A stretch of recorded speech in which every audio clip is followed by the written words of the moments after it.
শুরু করছি আজকে আমাদের দ্বিতীয় সেশন। আজকের সেশনে আমরা আলোচনা করব আইডেন্টিফায়ার নিয়ে। Identifier, what is identifier? আমরা আলোচনা করব পাইথনের আইডেন্টিফায়ার নিয়ে। What is identifier? The name in Python program is called identifier. The name in Python program is called identifier. Program is called identifier.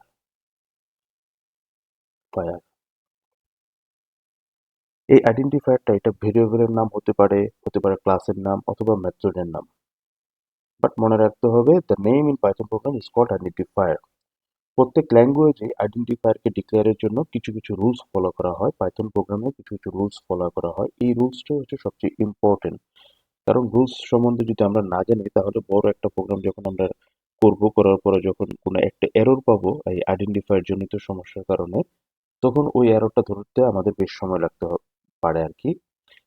এই জন্য আমাদের রুলসটা জানা খুবই প্রয়োজন। আমাদের প্রথম রুলসটা হচ্ছে কোন কোন ক্যারেক্টার অনলি পাইথনে অ্যালাউড হয়। কোন কোন ক্যারেক্টার পাইথনে অনলি অ্যালাউ হয়। দ্য অনলি অ্যালাউড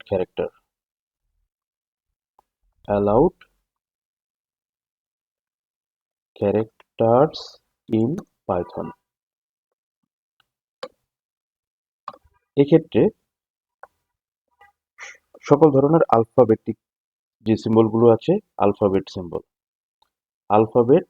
সিম্বল এটা হতে পারে আপার কেস, হতে পারে লোয়ার কেস, যেটা হোক না কেন আলফাবেট সিম্বল। ক্যারেক্টারের মধ্যে আমাদের দ্বিতীয় রুলটা হচ্ছে ডিজিট।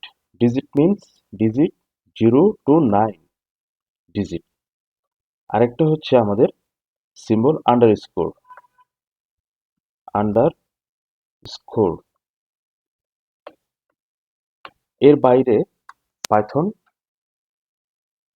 কোনো ধরনের ক্যারেক্টার অ্যালাউ করবে না। আমরা যদি একটা উদাহরণ দেখি, যেমন আমরা এখন পাইথন প্রোগ্রামে যাই, পাইথন ওকে, আমরা শেল কমান্ডটা ওপেন করলাম।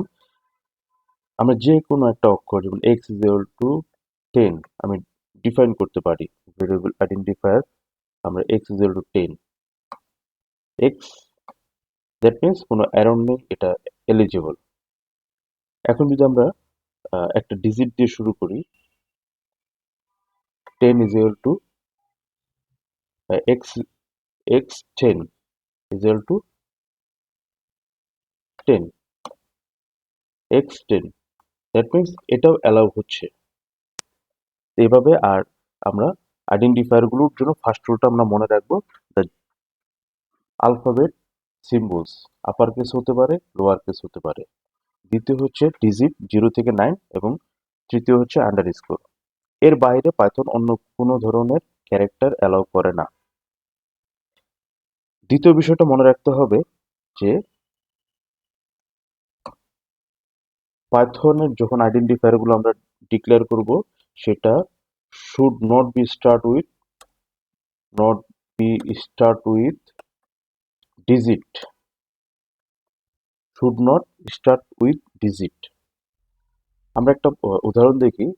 আমাদের একটা ক্যারেক্টার আছে, আমরা একটা আইডেন্টিফায়ার ডিক্লেয়ার করলাম x10, যেটা আমরা কিছুক্ষণ আগে দেখলাম, যেটা কোনো ধরনের প্রবলেম ছাড়াই ডিফাইন হচ্ছে।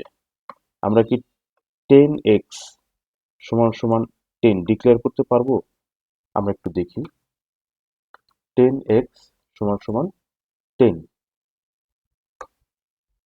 আমাকে এরর দিয়েছে, syntax error, invalid decimal literal. আমরা 10 is equal to 10 ডিক্লেয়ার করলেও একই প্রবলেম আমাদের দেখা যাচ্ছে, একই রকম প্রবলেম। সো ডিজিট দিয়েও কোনো ধরনের আইডেন্টিফায়ার ডিক্লেয়ার করা যাবে না। আরেকটা বিষয় মনে রাখতে হবে আমাদের 3 নাম্বার রুলসটা, সেটা হচ্ছে যে পাইথনের identifier always case sensitive. Identifier always always case sensitive sensitive case sensitive. এবং আরেকটা যে বিষয় সবাই আমরা মনে রাখবো, সেটা হচ্ছে যে পাইথন ইটসেলফ এ কেস সেন্সিটিভ প্রোগ্রামিং ল্যাঙ্গুয়েজ। যখন আমরা একটা উদাহরণ দেখি, আমরা total total is equal to 10. Happily this take the value টোটালকে যদি আমরা টোটালের ভ্যালুটা যদি আমরা দেখি 10। একইভাবে TOTAL টি আমরা ক্যাপিটাল দিয়ে আমরা আরেকটা ভ্যালু ডিফাইন করে দিয়েছি 20। আমরা এখন যদি টোটালের ভ্যালুটা আমরা দেখতে চাই টোটাল 10 আর TOTAL total 20, that means Python identifier আর কেস সেন্সিটিভ এটা আমাদের মনে রাখতে হবে। দুইটার জন্য দুই ধরনের ভেরিয়েবল কিন্তু অ্যাসাইন হয়েছে। আমাদের ফোর্থ রুলটা হচ্ছে আমাদের পাইথন প্রোগ্রামিং এর জন্য যে কিওয়ার্ডগুলো আছে সেই কিওয়ার্ডগুলোকে সাধারণত বলা হয় রিজার্ভ ওয়ার্ড। আমরা রিজার্ভ সম্পর্কে একটু পরে জানবো। রিজার্ভ ওয়ার্ড প্রত্যেকটা ল্যাঙ্গুয়েজেই রিজার্ভ ওয়ার্ড রয়েছে। যেমন আমরা ছোটবেলা থেকে যখন ইংরেজি শিখি A for apple, B for ball, প্রত্যেকটা শব্দের কিন্তু একটা ইংরেজি ল্যাঙ্গুয়েজের জন্য একটা রিজার্ভ ওয়ার্ড। আপেল এক ধরনের ফলকে বোঝায়, বল এক ধরনের খেলার সামগ্রীকে বোঝায়। এরকম প্রত্যেকটা প্রোগ্রামিং ল্যাঙ্গুয়েজেও কিছু কিছু কিওয়ার্ড আছে যেটা একটা meaningful keyword.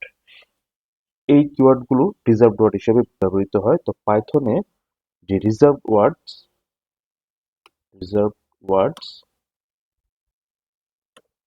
Not allow to use.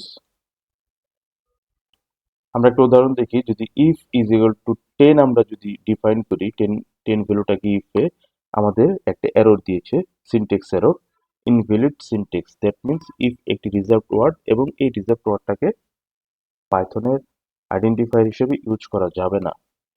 আমাদের 5 number rules, there is no long limit, there is no length limit.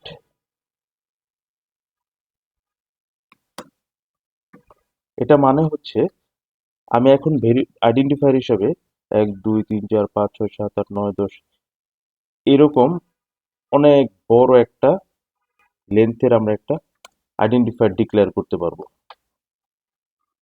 এবং এটা পাইথন অ্যালাউ করে। এখন আমরা একটা একটু উদাহরণে দেখি। আমরা এটা পেস্ট করলাম, ইন্টার, দ্যাট মিনস আমার ভেরিয়েবল খুব ভালোভাবেই নিয়েছে। আমি এখন এটা প্রিন্ট করি, happily get the output 10। So কোনো লেন্থ লিমিট পাইথনের ক্যারেক্টারের জন্য কোনো লেন্থ লিমিট নেই, বাট স্ট্রংলি রিকমেন্ডেড করা হয় যে যত পারা যায় ছোট লেন্থের আইডেন্টিফাই ইউজ করার জন্য। বিকজ পাইথনের যে রিডেবিলিটি আছে সেই রিডেবিলিটির কারণে এত বড় ক্যারেক্টার যখন রিড করবে এই রিডেবিলিটির সময় বেশি লাগার কারণে পারফরমেন্স ডাউন হতে পারে। এই জন্য সাধারণত রেকমেন্ড করা হয় ছোট কোনো ভেরিয়েবলের মাধ্যমে আইডেন্টিফায়ারের মাধ্যমে ভেরিয়েবল ডিক্লেয়ার করার জন্য। এছাড়াও একটা বিষয় লক্ষণীয়, সেটা হচ্ছে যে আমরা অনেক সময় আন্ডারস্কোর দিয়ে আমাদের কোনো ধরনের আইডেন্টিফায়ার আমরা ইউজ করি, আইডেন্টিফায়ার দিয়ে আন্ডারস্কোর এবিসি। আন্ডারস্কোর সাধারণত ইউজ করা হয় কোনো প্রাইভেট ডিক্লারেশনের ক্ষেত্রে প্রাইভেট হিসেবে ইউজ করে। আর যখন দুইটা আন্ডারস্কোর আমরা পাবো, দুইটা আন্ডারস্কোর, সেই ধরনের ভেরিয়েবলকে দেখলে আমরা মনে করব যে এটা স্ট্রংলি প্রাইভেট। এই বিষয়গুলো আমাদের অবশ্যই খুবই ইম্পর্টেন্ট একটা ল্যাঙ্গুয়েজের জানার জন্য, পাইথন ল্যাঙ্গুয়েজ জানার জন্য। যখন একটা আন্ডারস্কোর দিয়ে এবিসি একটা অক্ষর লিখলাম সেটা হচ্ছে একটা প্রাইভেট, আর যখন দুইটা আন্ডারস্কোর দিয়ে আমরা যখন এবিসি মানে কোনো একটা আইডেন্টিফায়ারকে আমরা লিখবো তখন এটা স্ট্রংলি একটা প্রাইভেট। এছাড়াও সাধারণত আমরা পাইথন প্রোগ্রামিং এ আরেক ধরনের আইডেন্টিফায়ার দেখতে পারবো, স্টার্ট উইথ ডাবল আন্ডারস্কোর, দুইটা দিয়ে শুরু হবে এবং দুইটা দিয়ে শেষ হয়। এই ধরনের আইডেন্টিফায়ার ল্যাঙ্গুয়েজ স্পেসিফিক আইডেন্টিফায়ার। এটা সাধারণত স্পেশাল একটা ভেরিয়েবল এবং এটা পাইথনের মাধ্যমেই ডিফাইন করা হয়। এটা একটা স্পেশাল ভেরিয়েবল, এটা পাইথনের মাধ্যমেই ডিক্লেয়ার করা হয়। এই ধরনের আইডেন্টিফায়ারকে সাধারণত এই ধরনের ওভারলোডে যখন আমরা করব, ওভারলোডে তখন এটা দেখতে পাবো। ওভারলোড অপারেটরে এই ধরনের অনেক উদাহরণ ইউজ করা হয়। এরপরে আমরা আসলে আমাদের ইম্পর্টেন্ট আরেকটা টপিক, সেটা হচ্ছে রিজার্ভড ওয়ার্ডস। এই রিজার্ভড ওয়ার্ড সম্বন্ধে আমরা জানবো। রিজার্ভ ওয়ার্ড সম্বন্ধে জানার আগে আপনাদের জন্য আমি কিছু জাস্ট কুইজ দিচ্ছি। আপনারা যারা সলভ করতে পারবেন কমেন্ট বক্সে এটা অ্যান্সার দিবেন। আমি একটা ভেরিয়েবল ডিক্লেয়ার করলাম 1 2 3 টেস্ট। আপনারা জানাবেন এটা ভ্যালিড অর ইনভ্যালিড। এক নাম্বার আপনাদের জন্য, এক নাম্বার কুইজ।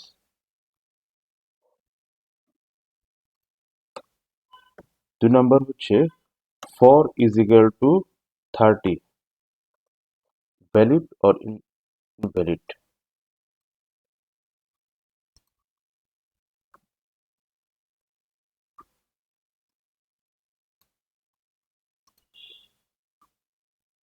আমার 3 নাম্বার কুইজটা হচ্ছে, আমি যদি এরকম লিখি Python to share is equal to 20, this one is valid or invalid? 4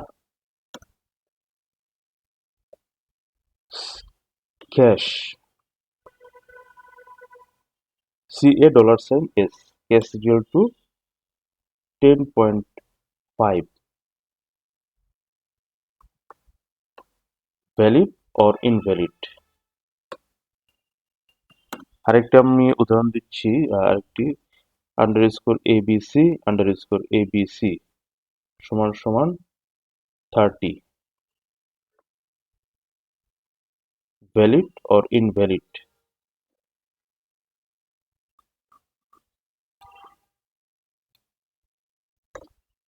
6 number এটা দিচ্ছি DEF is equal to 404, is it valid or invalid? 7,